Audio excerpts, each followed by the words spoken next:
Today will be my first day ya kurudi gym for 2026.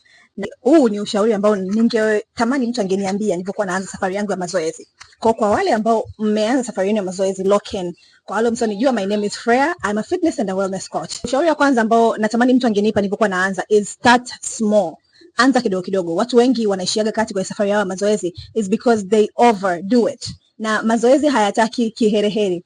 Just know kwamba overdo it, lazima utaishia kati na unaweza ukaishia na injury. So anza taratibu, anza kidogo kidogo. Kama unaanza gym, anza kidogo kidogo. Don't let any trainer bully you kufanyisha mazoezi ya mtu ambaye ana miaka 2 gym wakati wewe ndio siku yako ya kwanza. Shauri wa pili ambao natamani mtu angenipa is make it easy. Make it easy for yourself. Uwezi ukawa mtu unakaa Sinza, unaenda kufanya mazoezi Kinondoni, eti kisa rafiki yako anafanya mazoezi Kinondoni. Lazima utaishia kati. Mtu unajua kwa budget yako ya January hairuhusu kwenda gym, unaenda kulazimisha kulipia gym kila siku. Lazima yatakushinda. Number 3, and I don't know why sikuweka this as number 1 because it's the most important. You cannot exercise a bad diet. Mazoezi ni 20% au 30%. Kula ni 70%. So make sure kama unafanya mazoezi basi unaangalia kitu gani unakula.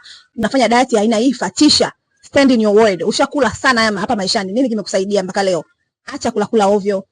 Kula kwa mpangilio, kula kwa structure. Number 4, have boundaries with people. You have to know how to call people out. Watu watakubuli, wataanza, ndio unafanya mazoezi. Kwa mwenyewe unahisi utapungua. Waambie koma. I'm kidding. Lakini have boundaries with people. Have boundaries with people because watu ukishaanza safari yako mazoezi lazima wataongea.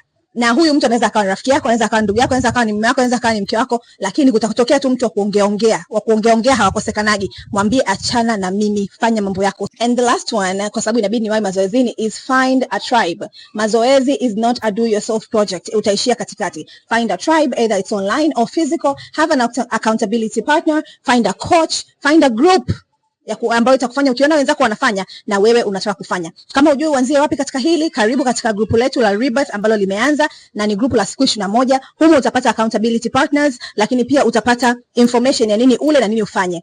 With that being said, I wish you safari njema and please usiache, endelea kukaza.